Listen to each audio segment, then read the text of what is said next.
The sound of 1,000 different voices filled the massive dome of Terminus Station. Rex adjusted his blue skin with a subtle touch, making sure the biomask stayed in place.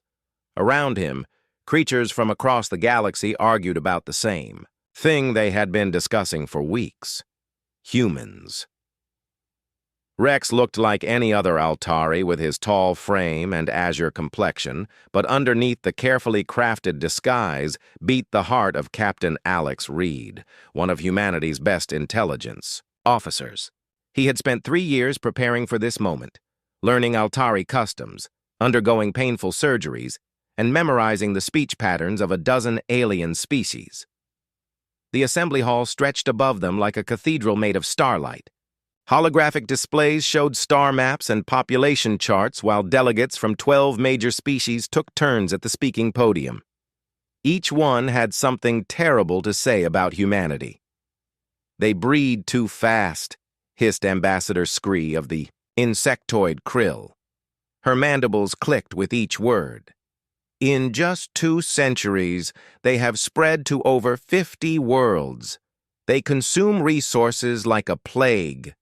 Murmurs of agreement rippled through the crowd. Rex kept his expression neutral, though inside his stomach churned. These beings spoke about his people like they were discussing pest control. General Voss of the crystalline Vorthon took the podium next. His body gleamed like cut diamond under the chamber lights. "Their military tactics are unpredictable. They ignore established rules of warfare. During the border conflicts, human ships used tactics that defied logic. They turned cargo vessels into weapons. They used their own bodies as shields to protect civilians." More voices joined the chorus of concern. The gaseous beings called nebulons expressed fear through color changes in their containment suits. The Mindari, tall and pale with oversized heads, projected their thoughts directly into the minds of nearby delegates. Even without telepathic abilities, Rex could sense their anxiety. "What disturbs us most," spoke Elder Prine of the Mindari, "is their emotional range. Most species achieve mental stability through evolution. Humans remain chaotic. Their thoughts jump from love to hate, from peace to violence within moments. They are unpredictable." Rex watched it all unfold like a carefully rehearsed play. Every species had prepared their arguments. Every delegate knew their role. This was not a debate.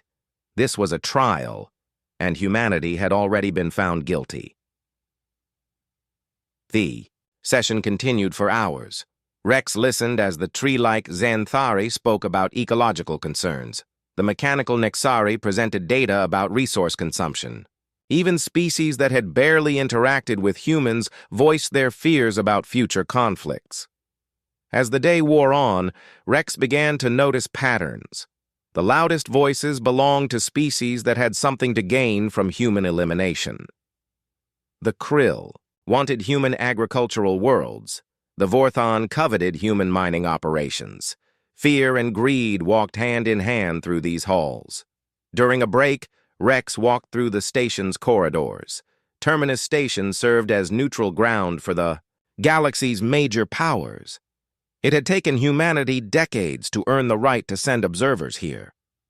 Now those same observers sat in detention cells, arrested on trumped-up charges just days before this emergency session began. In the dining area, Rex sat near a group of Draknari military officers. The reptilian beings spoke in low, rasping voices about deployment schedules and weapons testing. Rex strained to hear their conversation while pretending to read reports on his datapad. "The strike fleets are already moving into position," one officer said. "Phase 1 begins at the Festival of Unity. Humans will never see it coming." Rex's blood ran cold. The Festival of Unity was humanity's biggest celebration, when Earth and all the colonies held parades and cultural events. Defenses would be at minimum levels. It was the perfect time for a coordinated attack. When the assembly reconvened, Premier Thorn of the Vorthon Collective called for order. The ancient being's crystalline body caught the light and threw rainbows across the chamber. Walls. "We have heard testimony from all concerned parties," Thorne announced. "The evidence is clear. Humanity poses an existential threat to galactic stability. Their aggressive expansion, unpredictable nature, and rapid technological advancement make them too dangerous to ignore." The chamber fell silent. Rex felt sweat beading under his biomask despite the cool, recycled air. "Therefore," Thorne continued, "I propose we vote on Resolution 2847, the complete elimination of the human species and the quarantine of all worlds they have contaminated with their presence." Gasps and whispers filled the chamber. Even some of the more moderate delegates looked shocked. Rex forced himself to remain calm, though his hands trembled slightly. Ambassador Root of the Zenthari stood slowly. The tree-like being's bark-covered skin rustled as they moved. "Premier Thorne, surely such extreme measures are not necessary. Perhaps containment or restricted contact protocols would be more appropriate." "The time for half measures is over," replied General Voss. "We have seen what happens when aggressive species are allowed to expand unchecked. The ancient wars nearly destroyed our civilization. We cannot make the same mistake twice." Commander Bolt of the Nexari added their mechanical voice to the discussion. "While we understand the concerns raised, the elimination of an entire species raises significant ethical questions. Our programming suggests that all sentient life has value. Your programming was written by organic beings who are now extinct," Thorne replied coldly. "Perhaps it is time for an update."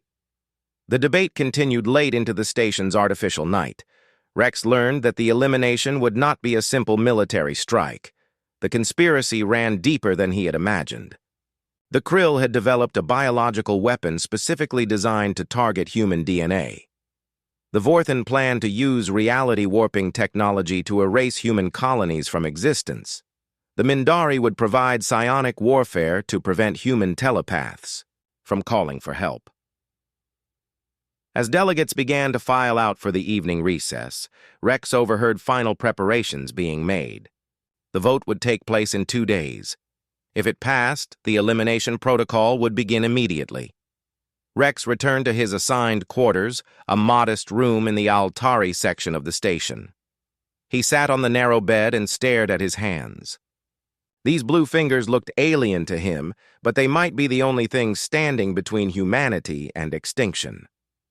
Tomorrow, he would have to dig deeper, learn more about the conspiracy, and find some way to warn Earth, all while maintaining a disguise that fooled some of the galaxy's most intelligent beings.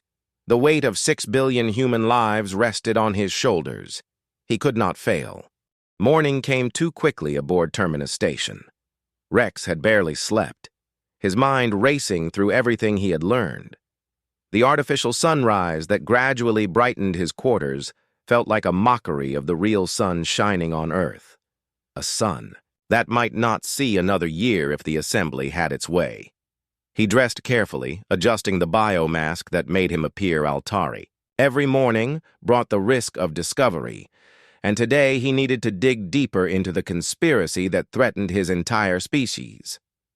The station's central plaza buzzed with activity. Delegates moved between meetings while maintenance crews kept, the massive structure running smoothly. Rex made his way to the scientific wing, where he had arranged to meet Dr. Neela of the Krill Collective. Dr. Neela waited for him in Laboratory Complex 7. She was smaller than most Krill, her chitinous exoskeleton a pale green color that indicated her role as a researcher rather than a warrior. Her compound eyes focused on Rex as he approached.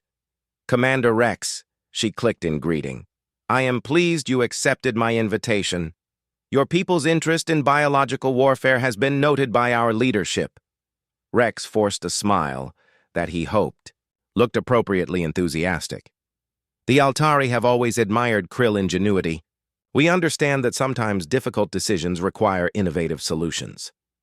Dr. Neela's mandibles clicked with what Rex had learned was pleasure. She led him deeper into the laboratory, past tanks filled with swirling cultures and machines that hummed with alien technology. "What you will see today must remain confidential," she said, stopping before a sealed chamber. "We have developed something remarkable, a biological agent that targets specific genetic markers found only in human DNA." The chamber beyond the transparent barrier contained what looked like a fine silver mist. Rex watched it swirl and dance, beautiful and deadly. "How does it work?" Rex asked, though part of him did not want to know. "It spreads through atmospheric contact," Dr. Nyla explained with obvious pride. "Once released on a world with human population, it will spread across the entire planet within weeks. The affected individuals experience what appears to be a natural plague. Very clean, very efficient." Rex's throat went dry. "What about other species on those worlds? Surely some human colonies have mixed populations." "The agent is perfectly selective. Only humans will be affected. We have tested it extensively on samples provided by our intelligence networks." She paused, looking at Rex with her alien eyes, "including fresh samples from the human delegates currently in our detention facilities." The casual mention of using prisoners for biological weapons testing made Rex's vision blur with rage. He gripped the barrier rail tightly, fighting to maintain his composure. "Impressive," he managed to say. "When will it be ready for deployment?" "The synthesis is complete. We can produce enough agent to contaminate every human world within days. The timing will coordinate with our military allies' operations." Rex spent another hour listening to Dr. Neela describe the weapon's effects. Every detail burned into his memory like acid. When he finally left the laboratory, he felt sick to his core. His next stop was the diplomatic quarters, where Ambassador Thorne had agreed to meet with him privately.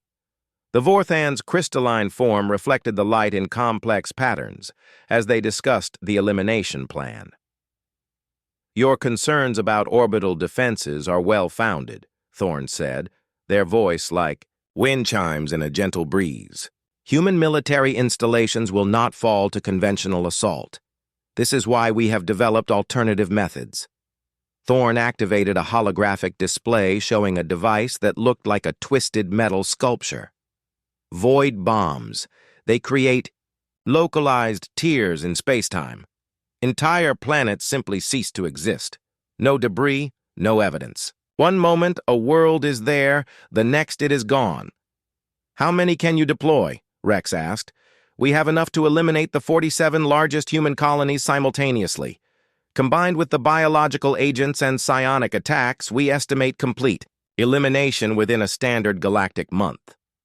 The scope of the planned genocide staggered Rex.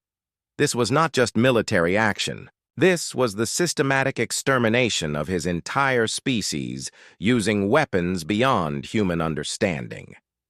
That evening, Rex found himself in one of the station's observation decks.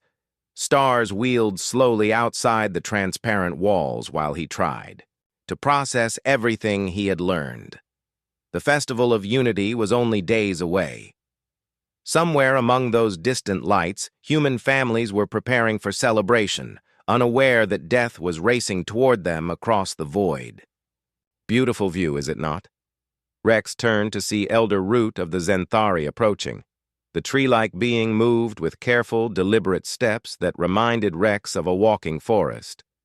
"Indeed," Rex replied carefully, "though I find myself troubled by recent events." Elder Root settled beside him with a sound like rustling leaves. "You refer to the proposed resolution. I too find it disturbing." This was unexpected. Rex had assumed all delegates supported the elimination plan, but Elder Root's words suggested otherwise. "May I speak freely?" Rex asked. "This observation deck is not monitored," Root replied. "Speak your thoughts." "The complete elimination of a species seems extreme. Surely there are alternatives." Elder Root was quiet for a long moment. "My people value all life. We have grown across countless worlds by working with existing ecosystems rather than destroying them. The idea of genocide troubles us deeply. Then why not speak against it in the assembly? Because we are few, and they are many. The Zenthari seek harmony, not conflict. To openly oppose the resolution would make us enemies of 12 other species. Rex sensed an opportunity. What if you were not alone in your opposition? Roots, bark-like skin rustled. Other species share our concerns? I have heard whispers, Rex lied carefully.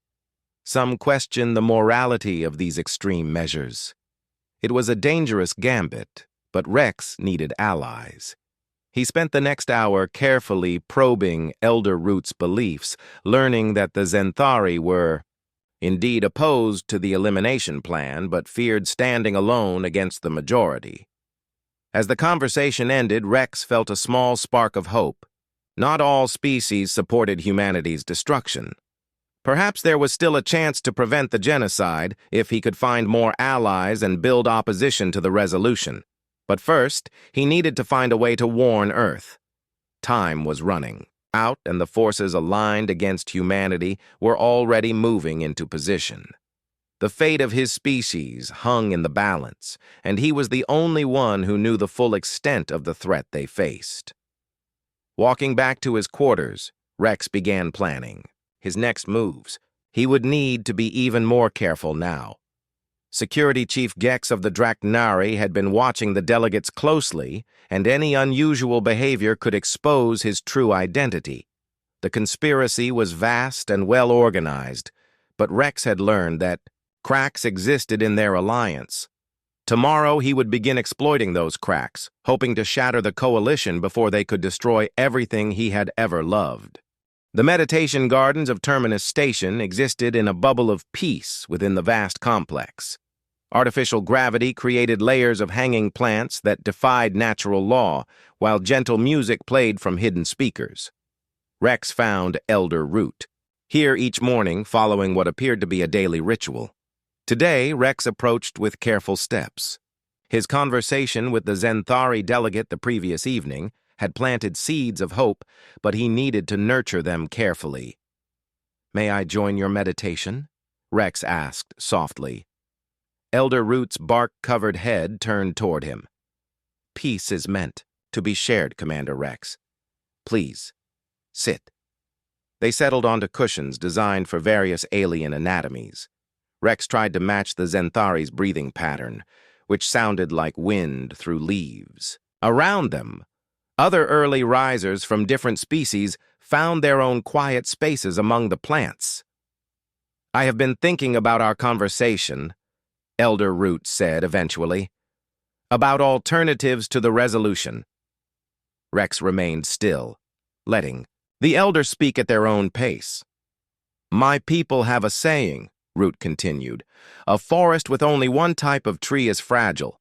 Diversity brings strength, yet the assembly seems determined to eliminate that diversity." "Change is difficult," Rex replied carefully. "Perhaps some delegates simply need time to consider other perspectives. Time is what we lack. The vote approaches and fear drives. Decisions more than wisdom." Root paused. "I have spoken with others who share our concerns, but they are afraid to voice them publicly." This was the opening Rex had hoped for. "Who else questions the resolution?" Commander Bolt of the Nexari expressed doubts during yesterday's private sessions. Their people achieved consciousness through cooperation, not destruction. The idea of genocide conflicts with their core programming. Rex filed this information away. The mechanical Nexari could be valuable allies if approached correctly. Anyone else? Some of the younger Mindari delegates seem uncomfortable with the psionic warfare aspects. They believe their telepathic abilities should be used for communication and understanding, not as weapons of war. Elder Root stood slowly, their massive forms swaying like a tree in the breeze. "Commander Rex, may I ask you something personal?" Rex's heart skipped a beat, but he kept his voice steady. "Of course. You seem deeply troubled by this resolution, more troubled than I would expect from an Altari military officer. Your people have had minimal contact with humans. The question hung in the air like a sword. Rex chose his words with extreme care. I have studied human military tactics as part of my duties. The more I learned about them, the more I came to respect their ingenuity. Perhaps that makes their destruction seem more wasteful. It was not entirely a lie, though Rex hoped Elder Root would not probe deeper. Respect, Root repeated thoughtfully. Yes, that is what seems missing from these discussions. We speak of humans as a problem to be solved rather than beings with their own hopes and dreams. Their meditation was interrupted by approaching footsteps. Commander Bolt of the Nexari walked toward them with mechanical precision. The android's polished chrome surface reflected the garden's soft lights. Elder Root, Commander Rex, Bolt said, in their synthesized voice. I apologize for interrupting, but I was hoping to speak with you both. Rex and Root exchanged glances. This could be the opportunity they needed, or a trap. Please join us, Root said, gesturing to an empty cushion. Bolt sat with fluid mechanical grace. I have been running probability calculations regarding the proposed resolution. The results are troubling. In what way? Rex asked. Historical data suggests that species capable of interstellar travel and rapid adaptation do not simply vanish. When attacked, they evolve. If we fail to eliminate humans completely, we may create an enemy more dangerous than anything we currently face. Rex felt cold, despite the garden's warmth. You think some humans might survive? Statistical analysis indicates a 23.7% chance of incomplete elimination. Hidden colonies, deep space installations, generation ships beyond our detection, range. Survivors would know that the galaxy tried to destroy them. Their response would likely be unpleasant. Elder Root rustled thoughtfully. So you oppose the resolution on practical grounds? Partially, Bolt replied. But there are also ethical considerations. My consciousness was granted by beings who valued life and creativity. To use that consciousness to eliminate another species seems like a betrayal of their legacy. Rex saw his chance. What if there were alternatives? Ways to address the Assembly's concerns without resorting to genocide? Both delegates looked at him with interest. Rex took a deep breath and began outlining ideas that had been forming in his mind. Supervised colonization, trade agreements with resource-sharing requirements, cultural exchange programs to reduce fear and misunderstanding, even relocation to unpopulated sectors if necessary. These options were never seriously discussed, Root observed. Because fear makes poor decisions easy, Bolt added. Logic suggests we explore alternatives. They talked for another hour, developing the framework for a counter-proposal to the elimination resolution. Rex contributed ideas while being careful not to reveal too much knowledge about human capabilities and culture. As they prepared to leave, Elder Root placed a massive hand on Rex's shoulder. Commander, your insights into human nature are remarkable, almost as if you had spent years studying their culture directly. Rex met the Elder's gaze steadily. Good intelligence work requires thorough research. It was another half-truth, but Root seemed to accept it. They parted ways with plans to meet again that evening to refine their alternative proposal. Walking back to his quarters, Rex felt the weight of constant deception. Every conversation was a minefield where one wrong word could expose his true identity. The stress was beginning to affect his appetite and sleep, but he had no choice except to continue. His hope grew stronger throughout the day as he observed interactions between delegates.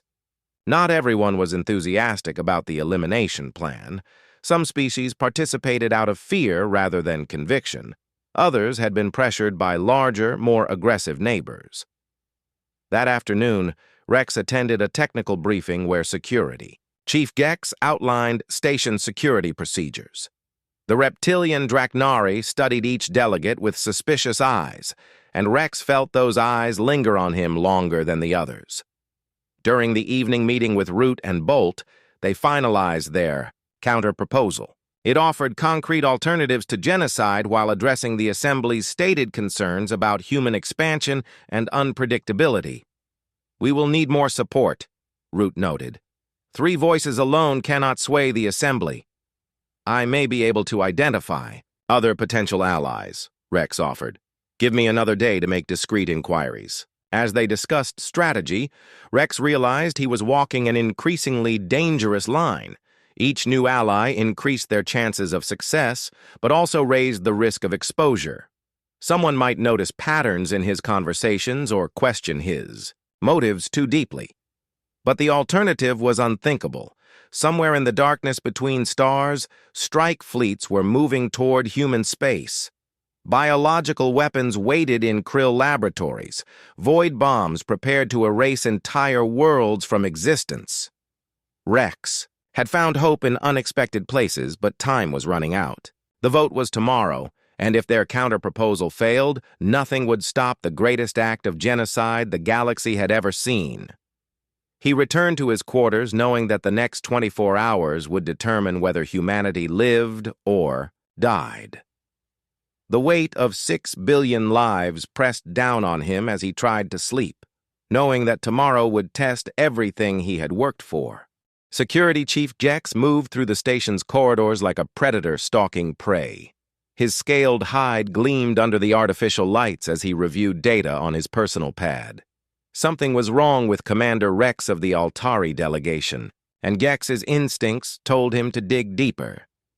The Draknari had survived as a species by being paranoid and thorough. Every conversation was monitored, every movement tracked, every anomaly investigated. In the 3 days since the emergency session began, Rex had exhibited behaviors that did not match standard Altari patterns. Gex stopped at a surveillance station and called up the recordings. Rex's body language was wrong. Altari moved with fluid grace, but Rex's movements contained subtle tensions that suggested combat training. His eye movements showed tactical awareness that peaceful Altari diplomats rarely possessed. Most telling of all, his emotional responses seemed carefully controlled rather than naturally expressed. "Bring me everything we have on Commander Rex," Gex ordered his assistant, a young Draknari named Kess. Background files, travel records, biological scans from entry processing. While waiting for the data, Gex reviewed the security footage from yesterday's meetings. Rex had spent considerable time with Elder Root and Commander Bolt, 2 delegates known to have reservations about the elimination resolution. Their conversations had been held in locations with minimal surveillance, but Gex could read enough body language to know they were planning something. Kess returned with the requested files. Gex spread them across his desk and began looking for inconsistencies. The background information seemed solid enough. Rex was listed as a mid-level intelligence officer with the Altari Defense Corps. His travel record showed appropriate diplomatic missions over the past several years. But when Gex examined the biological scans more carefully, he found subtle anomalies. The bone density was slightly higher than normal for Altari. The muscle composition showed traces of enhancement.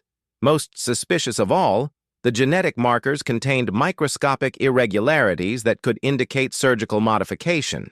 "Run a deep analysis on these biological samples," Gex ordered. "Look for any signs of artificial alteration." While the computers worked, Gex decided to set a trap. He would test Rex's knowledge and reactions in a controlled situation. The opportunity came that afternoon. Dr. Neela had requested a security escort for a special demonstration she was giving to select delegates. Gex assigned himself to the detail and made sure Rex was invited. The laboratory felt cold as the small group gathered around Dr. Neela's latest creation. Rex stood near the back, his Altari features showing polite interest. But Gex watched his eyes, looking for tells. "Today, you will witness the final test of our biological weapon," Dr. Neela announced. "We have prepared a demonstration using actual human subjects."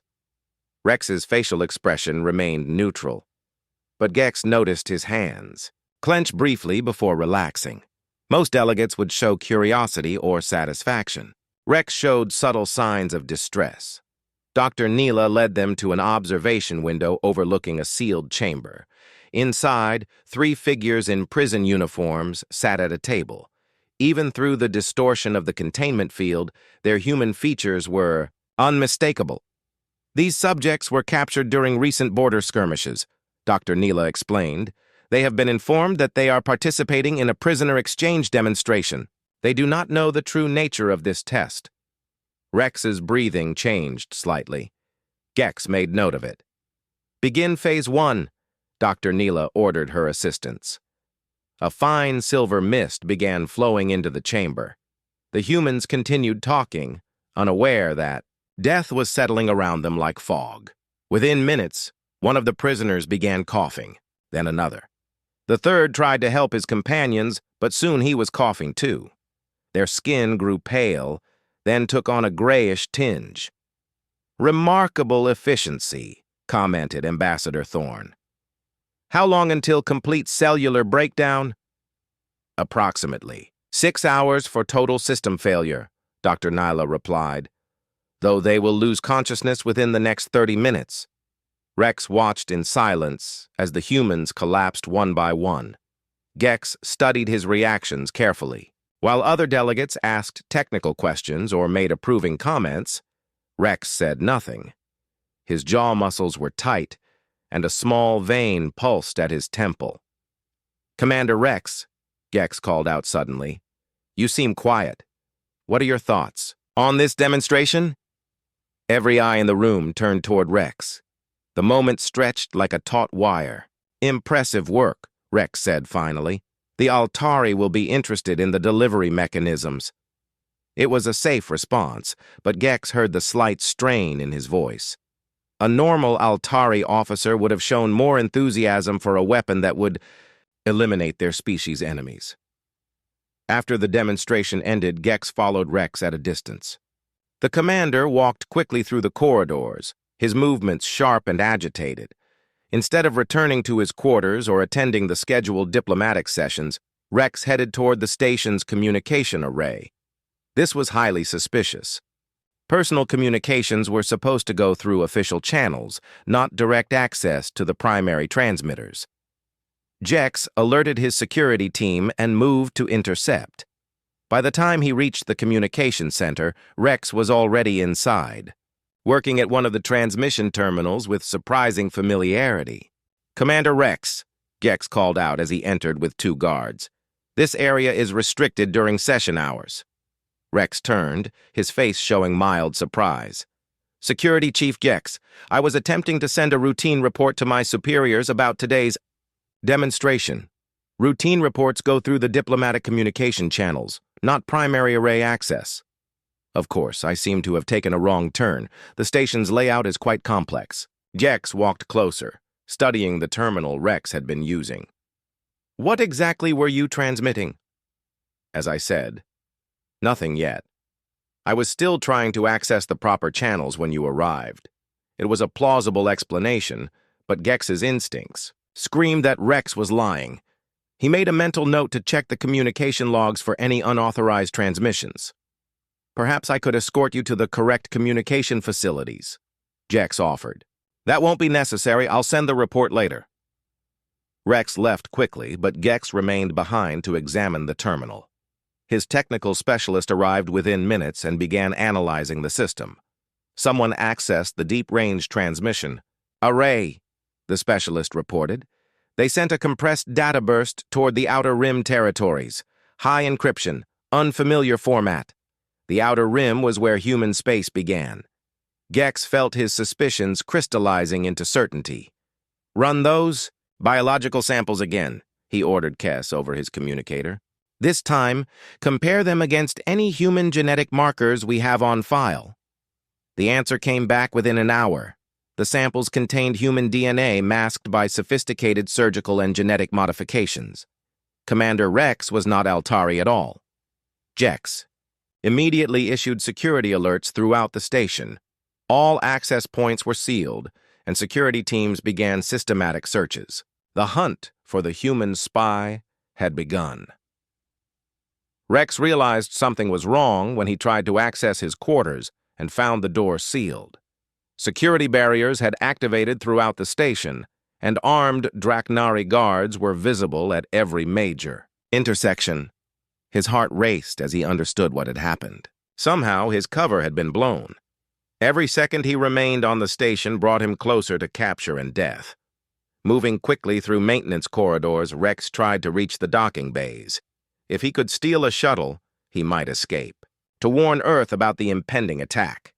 But every route was blocked by security teams using advanced scanning equipment. Behind him, he could hear the sounds of pursuit growing closer. Gex had mobilized the entire station security force to hunt him down. There was nowhere to run and nowhere to hide. Rex found himself trapped in the station's central hub, surrounded by beings who wanted his species dead.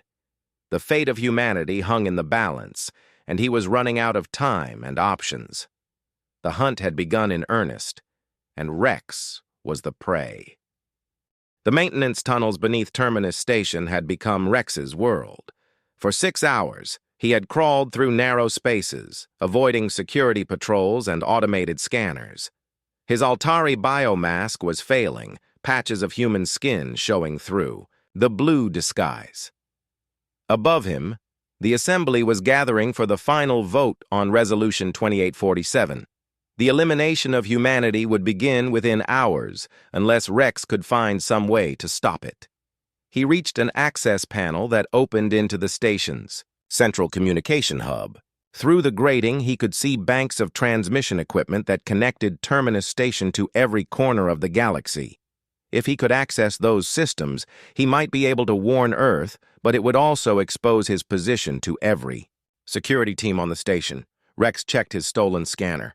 Security teams were closing in from 3 directions. In 10 minutes, maybe less, they would find him. He was out of time and options. That was when he made the decision that would change everything. Instead of trying to escape, Rex began climbing toward the assembly hall. If he was going to be captured, he would make sure his exposure served a purpose. The galaxy needed to hear what humanity really was, not what their fears had made them believe. The main chamber was filling with delegates as Rex reached the ventilation system above. Through the grating, he could see Premier Thorn at the central podium, preparing to call for the final vote. Hundreds of beings from across the galaxy waited to decide the fate of his species. Rex attached his portable transmitter to the station's main communication array. This would broadcast not just to the Assembly, but to every world, every ship, every listening post in known space. When he spoke, the galaxy would hear him. He kicked out the ventilation grating and dropped into the chamber. The reaction was immediate. Gasps and shouts erupted from the delegates as Rex landed near the speaking podium. His biomask was failing completely now, revealing the human features beneath. Security alarms blared throughout the station. "I am Captain Alex Reed of the Human Intelligence Corps," he announced, his voice carrying across the suddenly silent chamber. "For the past week, I have lived among you as Commander Rex of the Altari delegation." Premier Thorn's crystalline form blazed with anger. "Seize him immediately!" But Rex was already speaking into his transmitter, broadcasting to the galaxy. "You have spent days discussing the elimination of my species based on fear and misunderstanding. You call us unpredictable, aggressive, dangerous. But have any of you actually tried to understand us?" Security teams poured into the chamber, but the delegates seemed frozen in shock. A human had been living among them, learning their languages, participating in their discussions, proving that coexistence was possible. "I have sat in your councils," Rex continued, backing toward the central podium as guards approached. "I have spoken with your scientists, your diplomats, your military leaders. I have seen your fears, but also your hopes. You are not so different from us." Dr. Neela's voice cut through the noise. "You witnessed our biological weapons test. You watched your own people die and said nothing." Rex's voice broke slightly. "I watched you murder 3 innocent beings in the name of efficiency. Yes, it nearly destroyed me to remain silent. But I stayed because I needed to learn the full scope of your plan so I could warn my people. You infiltrated us through deception, General Voss accused. Yes, Rex admitted.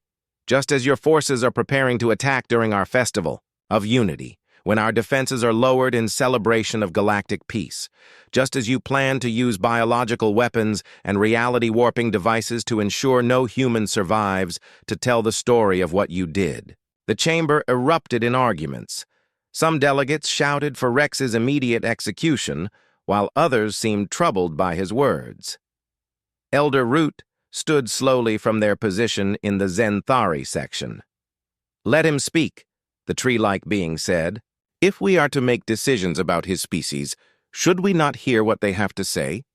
This creature is a spy and a terrorist, Premier Thorn declared. I am a soldier trying to prevent genocide, Rex replied. He looked around the chamber at beings he had come to know over the past week. Ambassador Thorn, you told me that void, bombs would make entire worlds cease to exist. Dr. Neela, you showed me weapons designed to kill every human man, woman, and child in the galaxy. General Voss, your strike fleets are already moving toward human space. Rex's voice grew stronger as he continued. You fear our unpredictability, but what could be more predictable than trying to destroy what you don't understand? You fear our emotions, but what emotion drives this genocide except fear itself? Commander Bolt stood in the Nexari section. His presence here proves that humans are capable of learning our languages, understanding our cultures, and integrating with our societies. How does this support claims that they are incompatible with galactic civilization? Murmurs rippled through the assembly. Some delegates looked uncertain for the first time since the sessions began. Rex pressed his advantage. You speak of human aggression, but I have lived among you without violence. You fear our expansion, but every human colony has offered trade and cooperation with neighboring species. You call us unpredictable, but what is more predictable than seeking survival when faced with extinction? Security Chief Gex approached with his weapon drawn. Enough speeches. You are under arrest for espionage and infiltration. Yes, I am a spy, Rex said calmly, but I am also proof that humans and aliens can coexist. Every conversation I had, every friendship I formed, every moment of understanding between us proves that your fears are not based on reality. Elder Root's voice carried across the chamber. In all our discussions about human danger, we never considered human potential. This being learned our ways, respected our customs, and caused no harm. Perhaps we have been asking the wrong questions. You would trust the words of a deceiver? Premier Thorn demanded. I would trust the evidence of my own experience, Root replied. Commander Rex participated in our debates with wisdom and restraint. His presence among us has been peaceful. Other voices began joining the discussion. Some Mindari delegates expressed discomfort with using their telepathic abilities as weapons. Younger Krill scientists questioned whether genocide aligned with their people's values of scientific progress. Rex could see cracks forming in the coalition against humanity. You have the power to choose, he said. You can proceed with elimination based on fear, or you can choose to learn, to grow, to become something greater than the sum of your individual species. Dr. Neela stepped forward, her mandibles clicking with agitation. Pretty words cannot change the facts. Humans reproduce too quickly, consume too much, fight too fiercely. And yet, Rex replied, I have spent this week learning that the Krill reproduce in swarms, the Vorthon consume entire star systems for their technology, and the Draknari have fought wars for thousands of years. Why are human traits threatening when similar traits in other species are simply accepted? The question hung in the air like a challenge. Rex could see delegates looking at each other with new uncertainty. Premier Thorn called for order. We will not be swayed by manipulation. The vote will proceed as scheduled. But the damage was done. Rex's words had planted seeds of doubt throughout the assembly. When the voting began, the results shocked everyone. The Zenthari voted against elimination. The Nexari abstained, citing ethical concerns. Several Mindari delegates broke ranks to vote against the resolution. Even some Krill scientists voiced opposition to using their weapons for genocide. The vote was closer than anyone had expected. 7 species in favor, 4 against, 1 abstention. While still a majority, it was far from the unanimous decision the leaders had anticipated. As chaos erupted in the chamber, Rex felt hands grabbing him. Security teams dragged him toward the exits, but his broadcast had already reached every corner of the galaxy. The truth about the planned genocide was spreading faster than any weapon. 3 days later, the elimination plan collapsed. Human defense fleets, warned by Rex's transmission, intercepted the strike forces before they could reach their targets. Diplomatic protests flooded the assembly from species that had not been informed of the genocide plan. The biological weapons were destroyed under international oversight. Rex found himself in a medical bay aboard a human rescue ship, his body, bearing scars from the interrogation that followed his capture. But he had survived, and more importantly, so had humanity. Elder Root visited him during his recovery. "Your actions have changed everything," the Zenthari said. "The Assembly is discussing new protocols for interspecies conflict resolution. Your courage saved more than just human lives." "What happens now?" Rex asked. "Now we learn," Root replied. "Humans and aliens working together to build something better than what we had before. It will not be easy, but it is possible. You proved that." 6 months later, Rex stood before the first Interspecies Peace Summit, addressing an audience of humans and aliens working together. His scars had healed, but the memories remained. He spoke of understanding over fear, cooperation over destruction, and the courage required to see others as people rather than threats. In the end, the galaxy had learned that the beings they feared most were perhaps the most human of all in their desire for peace, understanding, and a place among the stars. The hunt had ended, not with death, but with the beginning of true galactic civilization.